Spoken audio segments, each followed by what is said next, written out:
Chapter 2.2 Breaking the Past. It is hard and at the same time easy to talk about love. That is the reason we are all living after all. Because of love for brother and sister, love for spouse and the closest friend, because of the love for our parents, that with the help of a few storks allows us all to be here.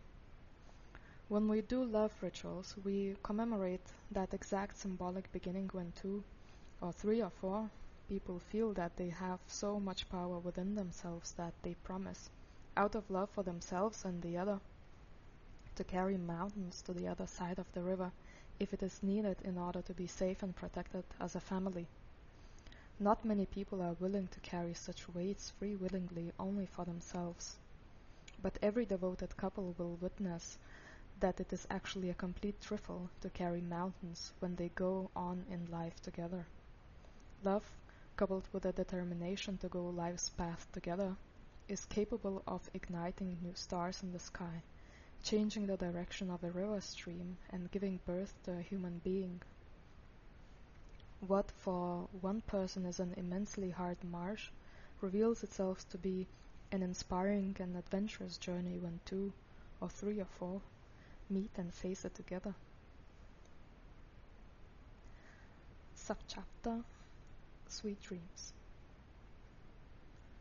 All that swung and flew and cribbled by the daylight now glittered from the magical halo above them, emitting a scent no creature could withstand, but one by one was gently forced to enter the dream realm. I too was there in my many forms, and felt first-hand how special, though forceful, tonight's crescent moon's light is. So I fell inside a deep well through an opening underneath the roots like the octopus tentacles of a giant broad stem. I slipped into a cave, and it was the home of a guardian, a little dwarf being who was securing a very special place behind his cave. It's a place where people learn to love themselves and others, come to recharge in love. But in order to enter this place, one has to have a pure heart in its depths. I went there because I knew that my mountain was in this distinct place. He had lost his sight, and I needed to pick him up from there. So the little guardian requested to see my heart before he could let me in.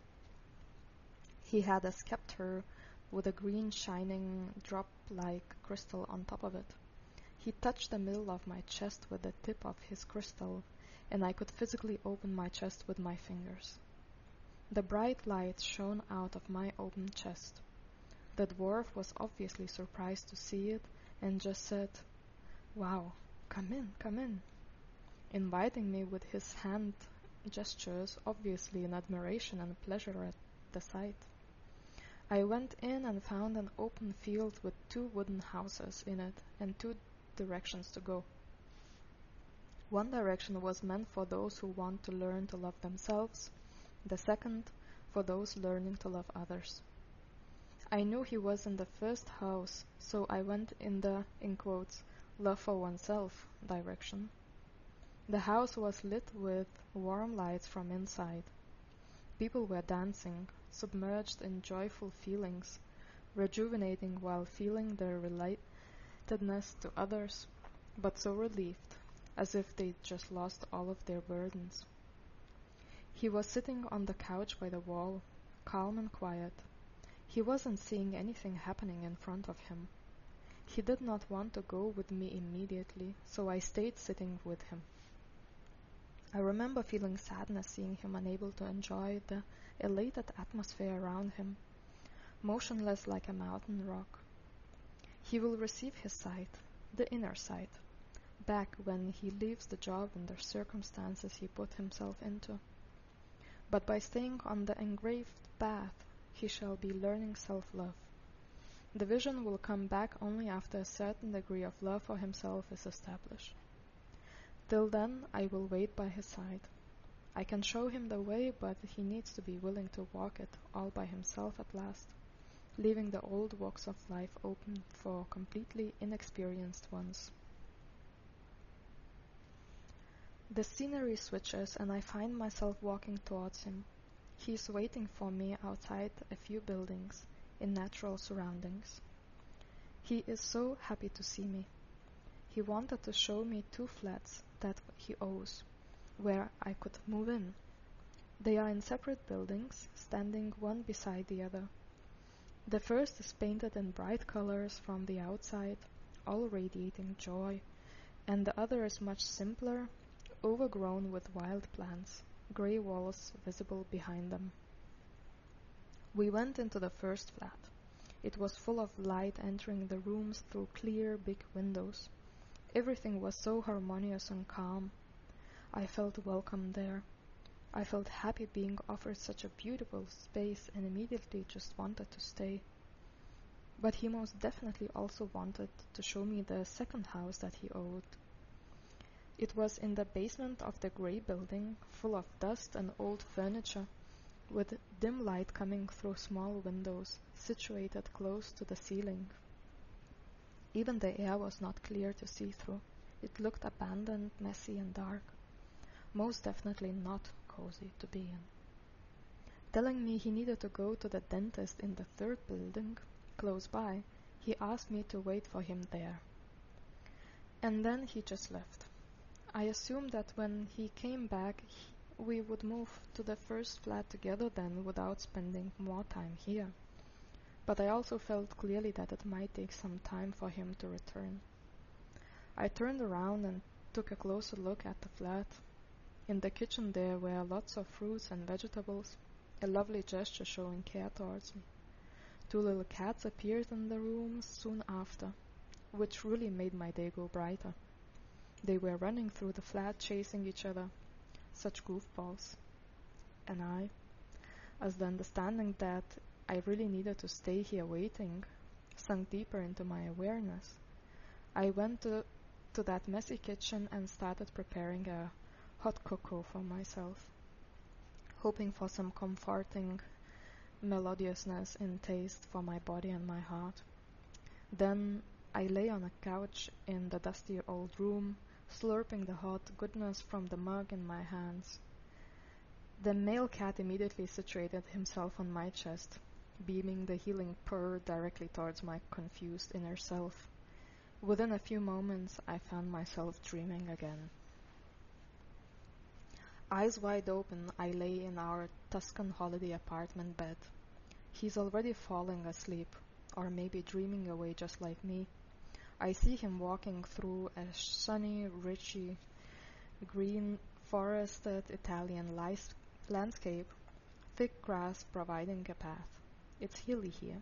He walks in the elevated surroundings accompanied by an elderly, wise-looking man, with a long white beard and white hair, noble but humble in posture like a Roman stoic.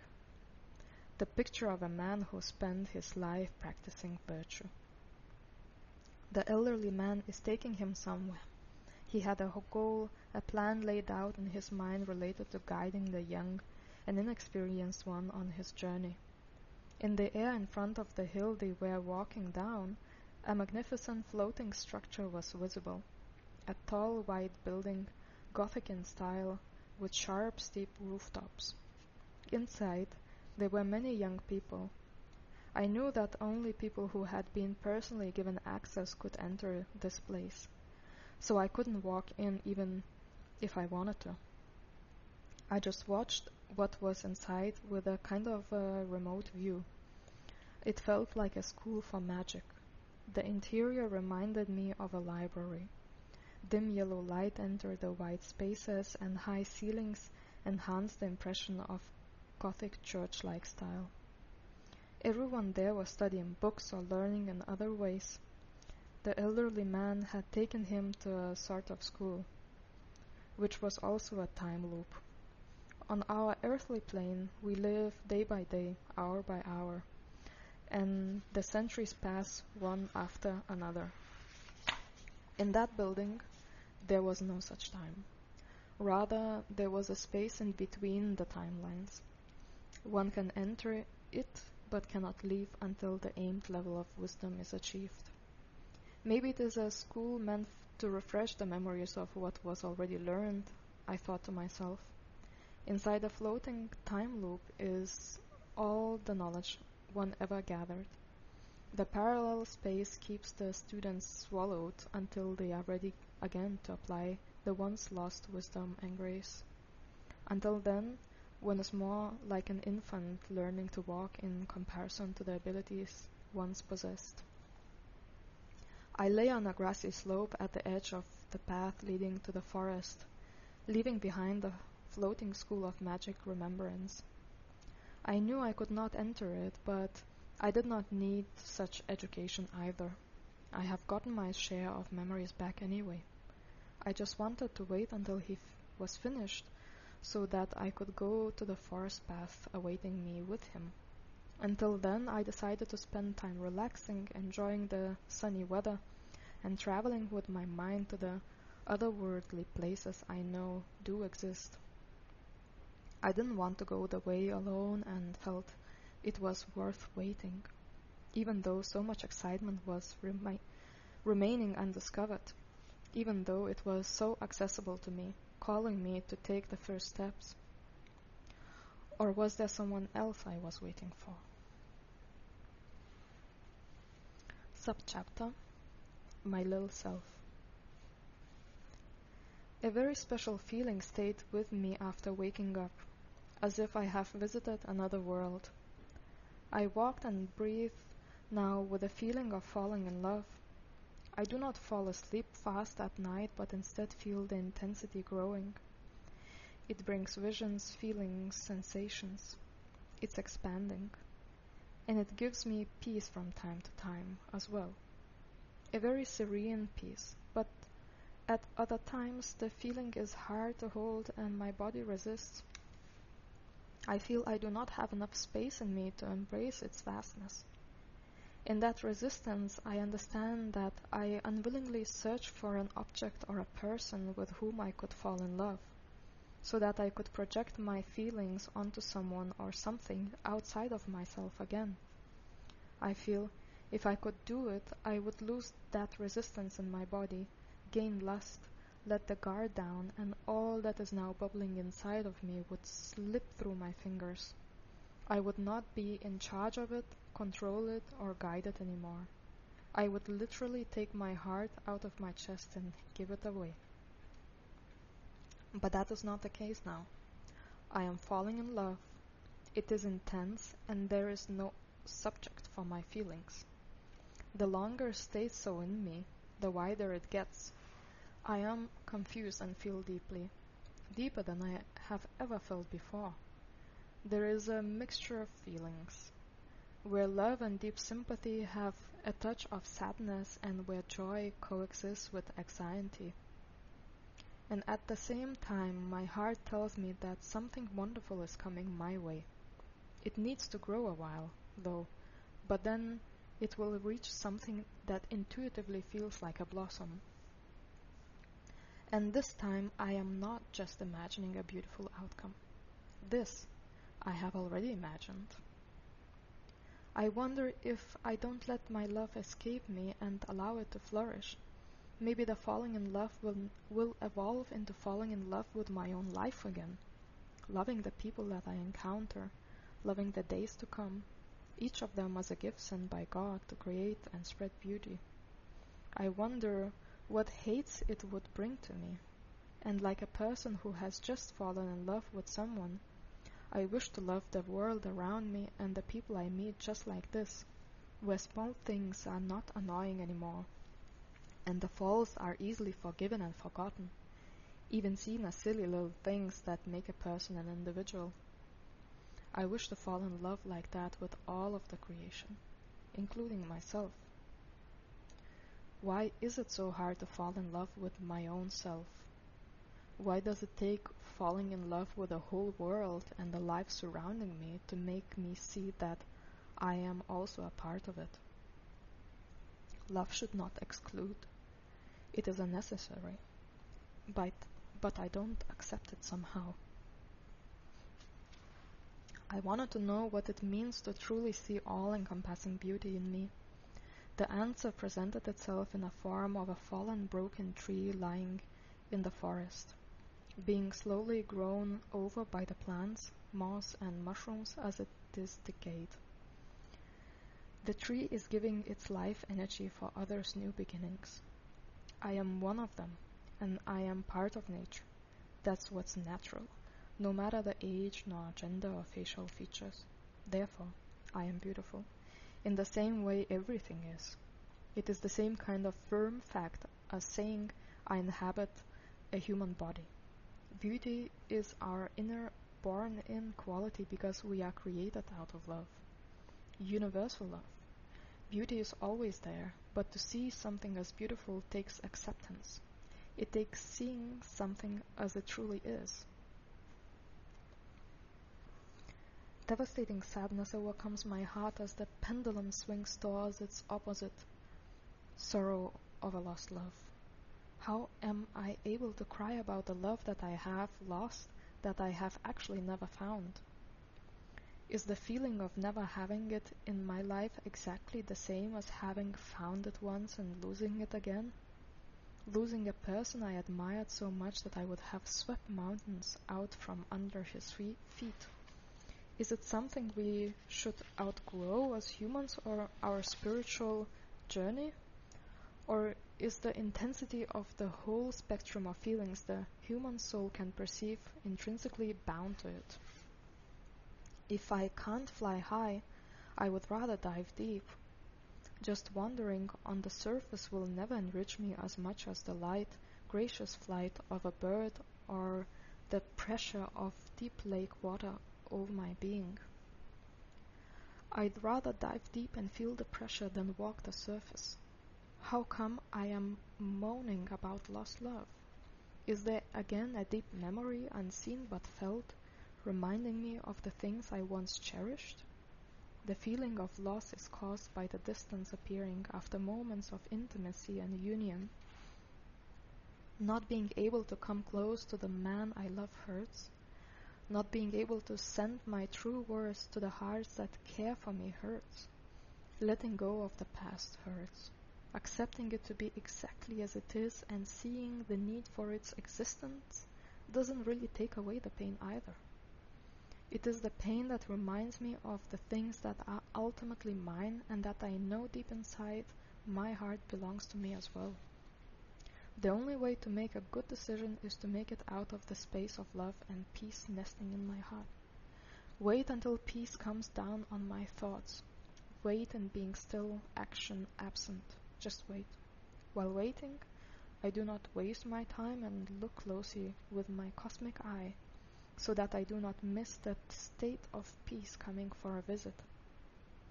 When it's there, I can see crystal clear where the wise action lies, unattached from the running thoughts and feelings of hurt. Together, connected as one, merged, submerged, never lost and never to be found. Because it's just there. It always was. A dry thought convinces me that way, but my heart is more stubborn than these arguments with no concrete ground. It has no bonds that would reflect the belongings of my heart. You don't convince just hatched birds they'll fly. You just let it happen, because they cannot not do it. And so it lies in me. I just might not know it yet. I am already hatched. I just need to see how I fly. We all at some point had wounds that stemmed from a deep place below our hearts. If not me directly, then someone in my family. It is around the solar plexus and a bit beneath it that female-related trauma often hits. It takes our courage away, makes us feel small and ugly. We lose our voice, and every beautiful character quality can be turned against us. We strive for peace but are labeled as weak. We feel the necessity to help, and that is being used as a tool to manipulate us. We are wounded, and the world is telling us that it is our fault we are this way. The world has told me that I was a bad daughter, sister, and partner by wanting to get loving attention. Too needy. but all we ever wanted was just a little bit of genuine care. We have forgotten who we are as women, as we were convinced to believe the lies. Even if I don't realize it for what it is, I still feel the pain. A wild cat put in a cage must now believe that she was born to entertain the audience. Her tears are just a sign of weakness, psychological instability, and the lack of gratitude for the opportunities she has. Deep down inside, she still remembers how gracious, precise, and intelligent in her actions, how naturally subtle she once was. Even if it was just in a dream. A being who gets respectful attention when seen, whose natural furry beauty has been stunned. There comes a time when everyone who has been put in a cage steps out of it and reclaims their freedom, showing the world it was wrong to hold us chained in the beliefs that we are less than. The embodied feminine is gentle in her power but can be fierce as well. She is caring but not self-dismissive, wild and expressive sometimes but quiet and unnoticeable during others, seductive in her appearance, gracious, nourishing, giving, and not needing anything in return. She is ready for another scorpion sting. No more hiding. I hear a voice coming from very far away, though it sounds so clear. The misty clouds surrounding me make it hard to see, as if I'm placed in a mystic nothingness. I know it's not empty, but I can't get a grasp on anything concrete. This voice reaches me from behind the mist with a simple message that touches me deeply. It has touched my heart. It has reached my wound. No more hiding. Gracefulness lies in my own wholeness. Like a book full of wisdom and touching stories, I am open for those who come and want to read from me. I am complete, maybe even consist of an endless number of pages. But hey, who wants to be transient anyway? Subchapter: Circling Around. The time has come where I can no longer explain to somebody why he and I were together. There are just too many differences, especially in the mind, in our understanding of each other, and these differences do not attract, or at least do not look attractive to me, as it is so often said, but it goes beyond my understanding and, in general, beyond my human self. The new depth has reached me. I find myself in a situation where, in order to move forward in the relationship, I need to let go of my personal needs and wishes, let go of the attachment. Just find the satisfaction in what I already have. Be grateful. All these years I have chased a sparkle of hope. I do not believe that it can ever be extinguished, a spark that I see in him. But when the day will come for the fire to grow from the embers, I do not know. And I can't allow myself to try to force the process, make it happen so that I could witness it. But I have an opportunity to become more selfless and less judgmental in the meantime. I am staying, not because it feels good, or even because of an attachment or the need anymore. I am here because I want to grow in love and watch him do the same at his own pace. I am here because I want to embody unconditional love and be free of fear. Fear of not being loved, not appreciated, not seen, not welcomed. My human self is dying, and I cry many tears in this process because I struggle to let it go. How can I explain it to somebody seeking only comfort and running away from tears? It is my conscious choice, and I will have many opportunities to prove to myself that I can do it. There will be many situations where I will need to stand up and walk straight again. Not to help others, but to help myself. Each of us carries only ourselves. It is a path, a learning possibility. Where else could I find such? I have a vision that one day our paths will merge into one, That is the prize, a fruit of the relentless work, a light above my head in guiding me my way while I walk through a dark valley. But the future is not clear yet, and I will stay until my heart, my inner voice says so. Every time I say I can't, I need to say I can and I will, because nobody has ever stopped me from fulfilling my own heart's wishes. Everybody has a light in them. Who would want to miss that day of light, seeing the world for the first time again, opening the heart of the person you love so dearly? Would it not be worth waiting for? I look forward to that reward, but am I being delusional here? Will it ever happen? Or will it take years of my life away from me, waiting? It is about the little me stepping backward and giving the front active space to the big me, as I like to call my human self in respect to my higher self, seeing things from a greater perspective. My partner might just be the toughest teacher of love to me, but from now on, for unconditional love, not just love for a man. As I am switching the roles between the little and big me, I notice that my orientation goes to authenticity.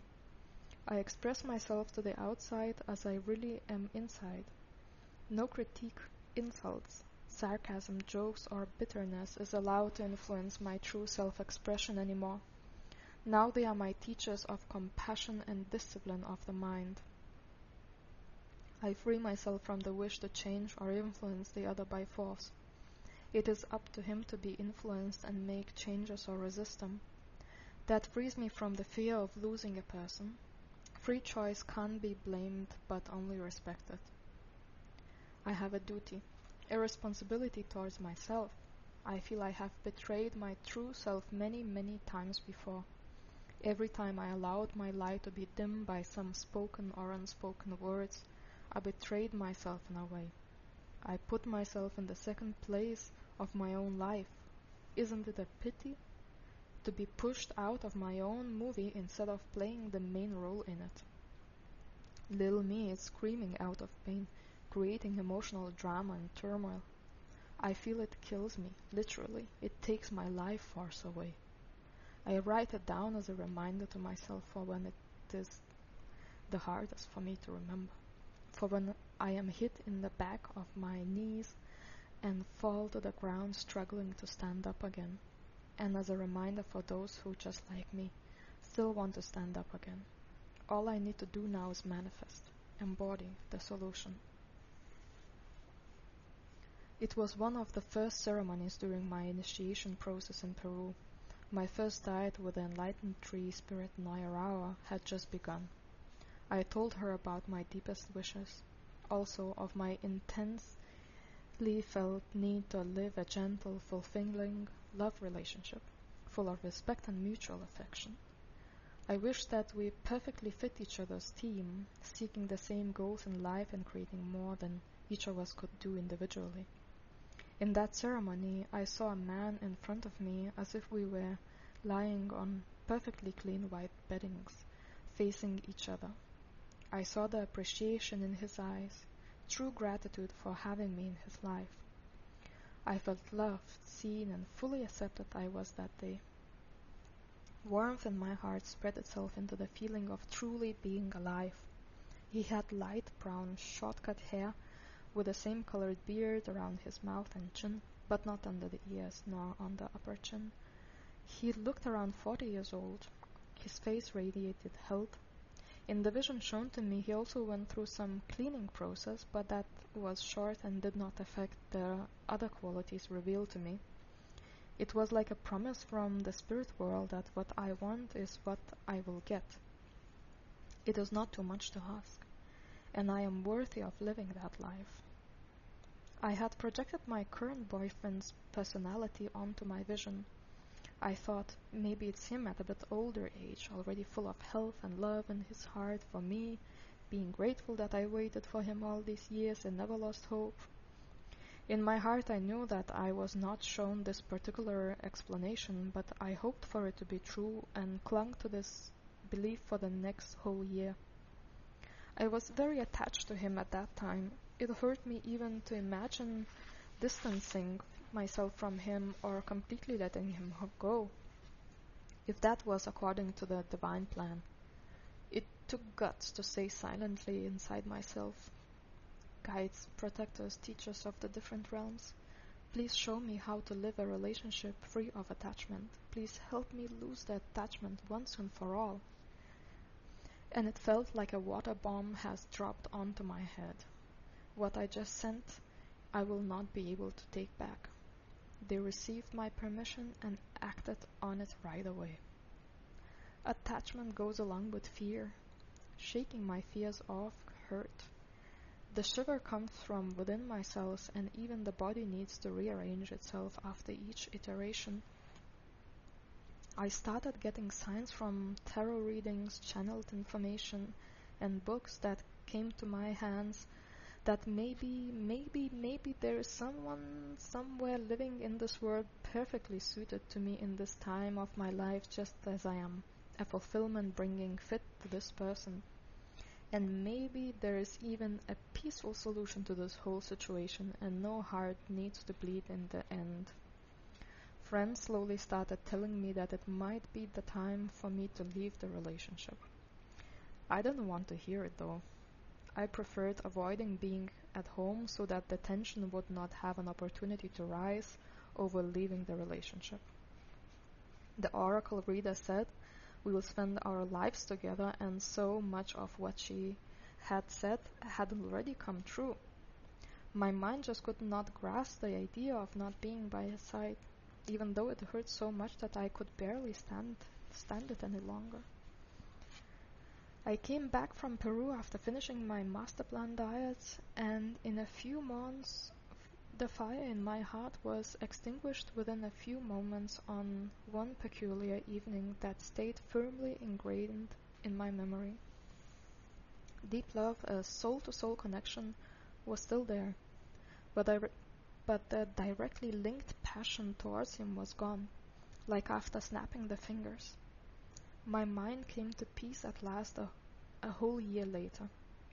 I figured out that maybe there was an original plan to spend a lifetime together as a couple, but the powerful plant spirits with the allowance from my side made a plan alteration and cut the bond.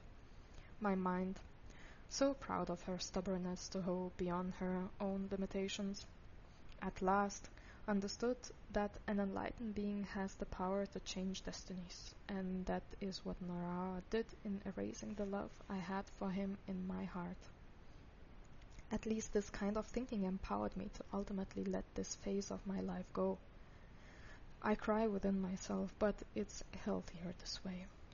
That love made me ignore all the suffering that went side by side with it. I was ready to survive any kind of injustice and rather grow inside, unnoticed to the outer world, than adjust the circumstances for the better part of this relationship. I also then asked the medicine, who is my twin flame? The answer was profoundly simple. The one you love the most. I was sure that I loved him at that time the most, and I believed the answer to be the one I expected.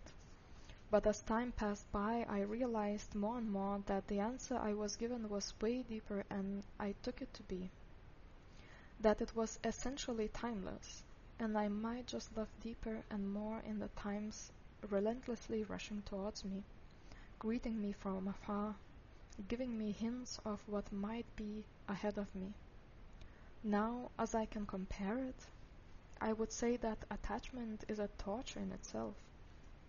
It made me take energies and qualities that do not belong to me, and they manipulated me from inside, taking my precious willpower away. Not only within the relationship, I have carried those patterns over many lifetimes, and they just kept happily spinning around, bringing me ever new opportunities, presenting themselves in ever new facets. Just minutes after writing down these thoughts, I am being shown that the relationship with him is not what I thought it was meant to be in my life. I see it as if for the first time in this way. I scream and I cry, feeling like throwing up from all the pain I went through. All the insecurities, guilt, blame games, and shame, cruel actions, words that had to be left untold, time in trying to sew up two pieces together by force that do not belong in the same picture. I jump and shake my body, my fingers, my arms to free myself from the toxic bondage I threw myself into. I scream inside my head, ignoring the signs of upcoming explosions. Self-aggression manifests itself. I could simply let the world know that I still can perceive an echo of how messed up I once was. Somebody would hear me out, I'm sure. I'm no longer just a torn-up teenage girl. How stupid I feel to have believed it is an ultimate reality, needing to beg for my emotional needs to be met and still end up sinking deeper and deeper inside myself, searching for stability and soothness, needing to take a hit and not to complain or cry, to man up as if I'm not worthy of gentleness, appreciation. In my dream, I came back home in the evening and went straight into bed, as I used to do after work. It was still bright in the room, and a man whose presence I have taken to be normal for the situation was lying like a sloth in a tree on my bed. It felt normal, for I have previously encountered you in my visions. You were you, maybe at most like a shiny aspect I could see dimmed in him, but the real sun I know is you. You radiated neutrality, self-confidence, and charm. You looked strong and healthy, very relaxed and calm. I jumped onto the bed, on my knees. I was in a good mood and began to share something from my day with you. You interrupted me and said point blank that he's dead. I took it as a joke. I could not believe it. I said it many times out loud. It can't be true. But you assured me that it has, in fact, happened. You explained to me that it took place yesterday afternoon when you were walking with him outside in a park eating ice cream. He just collapsed. Other people helped to call the ambulance, but the death was instant, and there was nothing that could have been done to bring him back. I was shocked, but I didn't go into deep sorrow. I just thought that it was probably the best like this. I realized straight away that he will incarnate very soon because he has not dealt with all the topics he worked on, and that we will meet again in my lifetime. I knew in my dream that the most important thing to do now is to pray for his good next incarnation so that he would manage to go through the process of leaving his body smoothly and finding the new one, hopefully under the best circumstances. So I prayed and I prayed and I prayed for him. I also shared with you that I had noticed lately him being pushed by the spirits into the corner to make noticeable changes and heal. You laughed like he used to do about my all-knowing nature, and I threw some water from the glass I kept in my hand on your light blue jeans, also laughing. Maybe what really died in my dream was my idea of him and our future together, which I once kept so rigidly in my mind. What comes next is not yet born, but the old images are now being behind me, and as the bonds are cut, in what kind of form will the new link be shaped, or will it ever be? Subchapter: Never Coming Home. More than my eyes can see and more than my fingers can touch, you inspire me. I feel you are coming.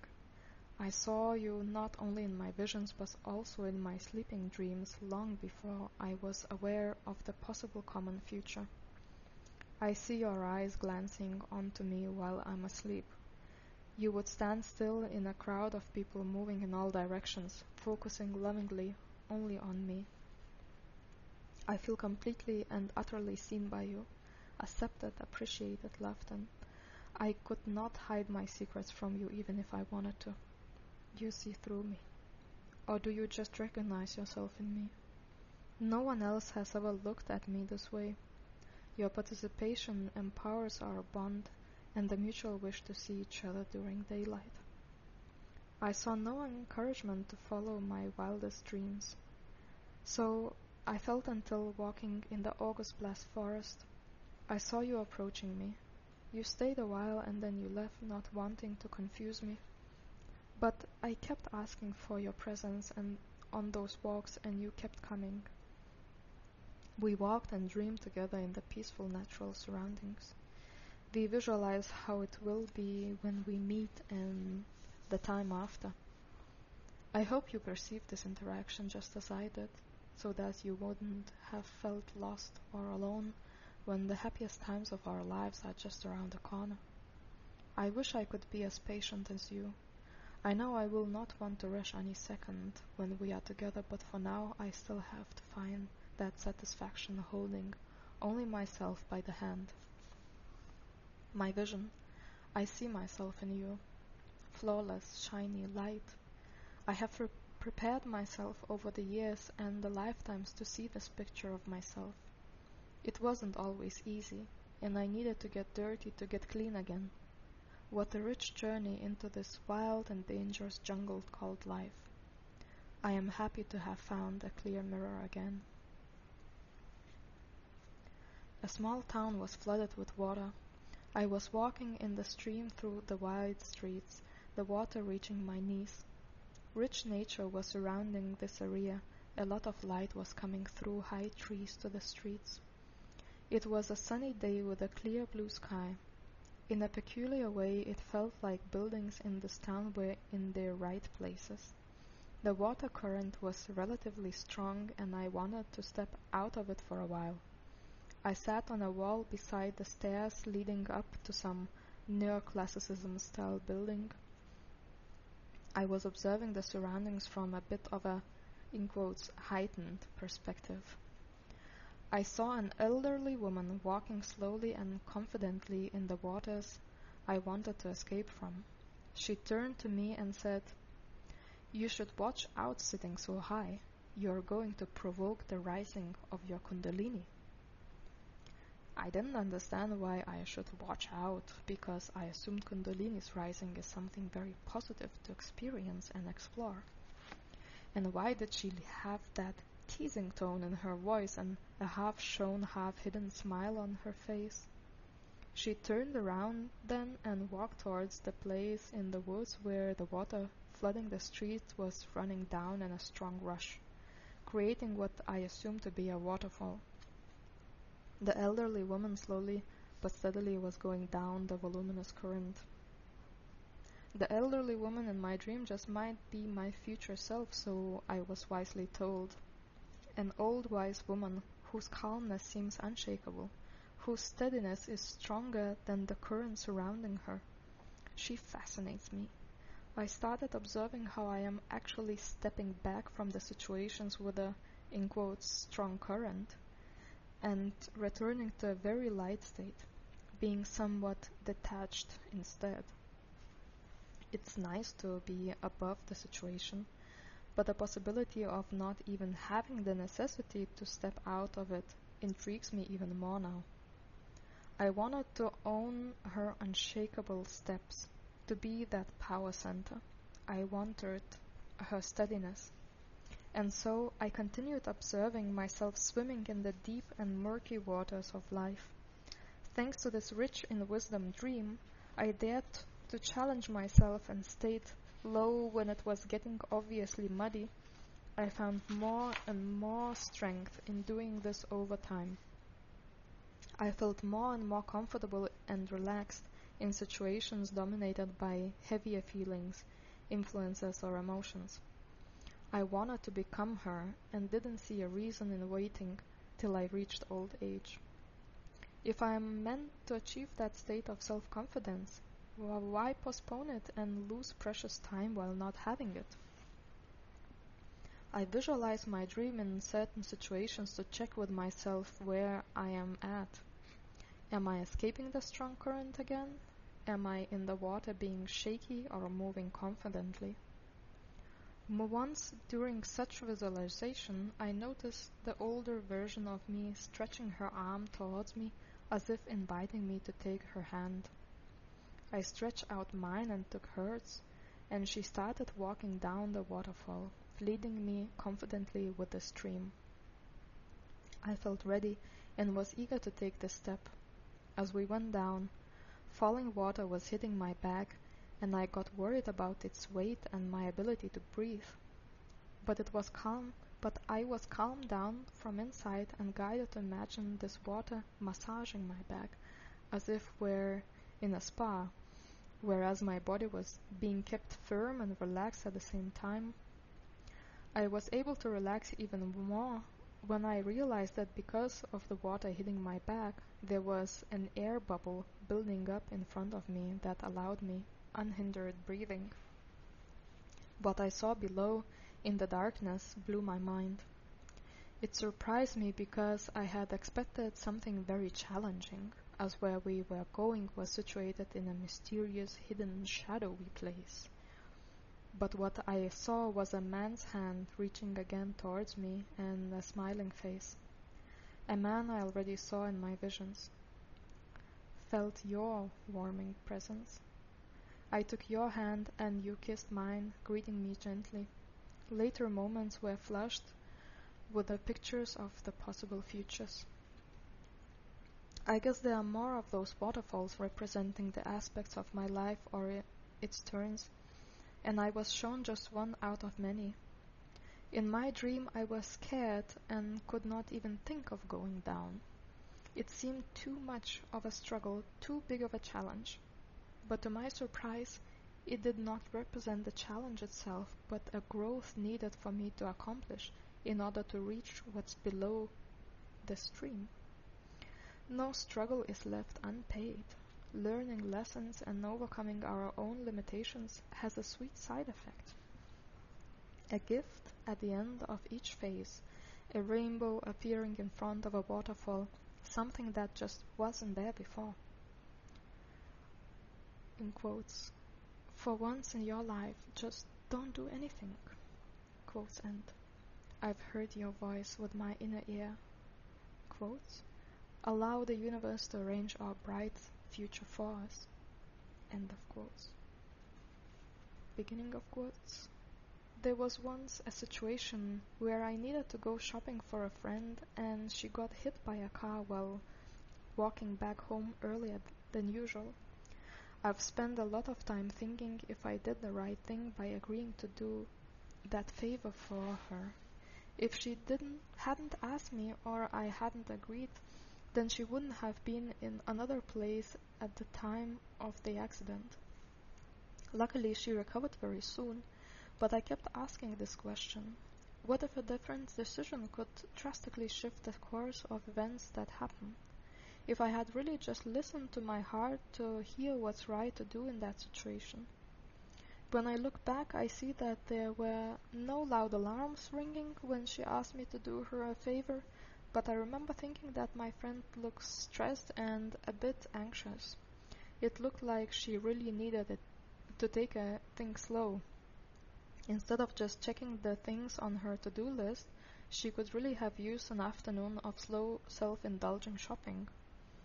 That could have benefited her way more than completing everything on her mind. But I didn't intervene with her choices, and instead of doing a real favor, I did a favor she asked me to do. And I blame myself for not making a higher, more sensitive choice, because honestly, I had the capacity for it. And I ended up being a painful lesson for us both. End of quotes. Beginning of quotes. You know what I mean by telling you the story. You have never had a problem transforming things, let it be inner or outer, doing it with creativity and bravery. But now you need to stop and let the good things happen to you. Build up the trust in the world surrounding you. Feel safe and nourished, and have peace of heart. Patience doesn't even play a role here. If you need patience, it's a sign that you are still struggling and wishing for some other aspect to be true. You don't need that anymore. Every moment is your moment to love yourself unconditionally. End of quotes. And I felt a soft kiss on my lips as a confirmation. Beginning of quotes. I will be there soon to love you like that as well. I promise. End of quotes. And still, with all these realizations, I am requested not to do a thing. Almost 2 years have passed since our first walk in August Black Forest, sitting and waiting until the world turns around and brings me to a new place, to new circumstances, waiting on change resulting from another's choice. It sounds all so neat and loving, but it's hard for me to sit and trust that my actions now would be of a greater disadvantage than a piercing deed, that the control I would have with it is less secure than the universe around me, providing for me, loving me. I have to submit to taking this option, though it doesn't feel like self-control, but more so like losing the active control of my own life as a separate individual, rather than relaxing into a divinely orchestrated, all-knowing, connected cosmic ocean carrying me on its wave crest. I as a person am far from a cosmic all-knowing pace, so I'd rather stick with an expert. New chapters, new beginnings, new habits and learning states. Here I am, on a bridge joining worlds, moving towards new directions, paths that were kept away from me before. My heart is calm. I did my work and can enjoy the results I wished and planned for. I feel the peace of not making the same mistakes again, joy of accomplishment, where there is no harm done thanks to the patient, silent listening to the whisperers, advisors, and guides inside. Healthy boundaries. It seems that we need quite a lot of them. I wish to get rid of the connection so that I would get rid of tension and old pain, but instead I slowly got to understand, also in similar cases, that it is not the ultimate way, but there is an intelligent, perfectly profound solution lying ahead of me as an option. Even if it means that I need to go through the wall of pain. Pain that has stuck in me from thousands of years ago, from other generations. I just need to choose it, let myself be guided instead of forcing or even demanding a change. And so, many times I have chosen to sit with the pain in the past, feeling the consequences of once experienced trauma. A flavor of post-traumatic stress disorder and burnout brought some educational bonus to my inner tournament afterwards. Somehow, I know that my hurting and full of pride self will not escape the path laid ahead of me. I'd rather choose it than be forced to do it. That one experience in South America, blissfully gifting now, painfully destroying then, where my ego was chased and forced to see the greatness of the spirit, was enough to put my pride down for a humble obedience. And now I just wait. Take a little step and wait. Step, wait, rest. I feel like being in a tunnel, seeing the end with a light, walking slowly towards it, as if the light would diminish or disappear at all if I'd run. Therefore, I walk slowly, to maintain the peace that keeps it burning. To maintain the peace, I keep myself away from the turbulence the outer world brings. Misty clouds hovering above the heads, descending onto the eyes of those who are yet afraid to see. Mystery envelops them, but still the questions asked are not those that brings answers. Rising thoughts of the lost moments, moments of a possible serenity, dismissed as being out of our reach, only if they knew that the mist is the only one that separates these worlds. No solid rock, no shields, not even invisible enemies, just a cool gray dust, water drops in the atmosphere. I close my eyes, inhale deeply. A cold gust of air runs through my throat, filling me from inside. I do not need to see to feel alive and thriving. The senses of my body are no less valuable than the antennas in my head. Loving the feeling of activated skin, a cold touch of breeze on my closed eyes. Just because the fire is not yet burning inside, doesn't mean that it never will. But yes, a soft, cold breeze on my skin is just way more pleasant when fire's warmth is radiating from inside my heart. Fire of my heart, fire of my spirit, my compassion, my commitment, my attitude, and the blessings I feel raining over me. The cold breeze then brings that contrast of worlds meeting each other against my skin. The world of elements and the world of soul, feeling, sensing, grasping, thinking. The breeze is so much more of a delight when the inner fire is burning. There is then no fear of getting cold or falling ill, no discomfort of the physical nature, no tension during the time of touch, but rather excitement of the two of us facing each other. Are you complicated like me, dear? Or are you, like me, just so very simple? Who would I be without you? Nothing. Just an ocean wave without its counterpart. A 99 above others that are hundreds. Not round. Missing something, someone. I am one big particle divided into countless pieces spread around the cosmic space. I wish to get them back in one, not missing any single piece. Divided into two, cosmic heart beating the rhythm. One soul, two experiences. Two lives, one shared experience. Thanks to you, I feel belonging to the wholeness, not missing any piece of myself. Tell me, dear, will you look at me just like in my visions? Through the gate of all dimensions, I try to glimpse into my future self, and I see no return. Step after step, the light is coming towards me as the tunnel ends. In blissful peace, I do believe in divine orchestration. The gift and the ingenuity of this miracle are out of my reach. Though some work needs to be done, some aspects left behind me, I'm here to willingly participate in every step I take until what's done is done and I am free from my temporary obligations. I do not wish to participate in this journey fully. No, I do wish. I hope to have the strength to endure the difficulties and inspire those who follow a similar path. May life be a joyous interaction of contrasting natures.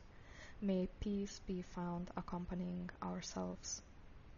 And to you, love, I wish to say that I see no need for labeling each other with whatever color or flame or title. The all-loving cosmic heart I feel while in your presence, or better to say, when I feel your presence, makes me forget the mind's constructs and all kinds of explanations altogether. I have found you here in the depths of my forest lake. Welcome. I welcome us both to our joyous future reunion. Let the heavens guide us well.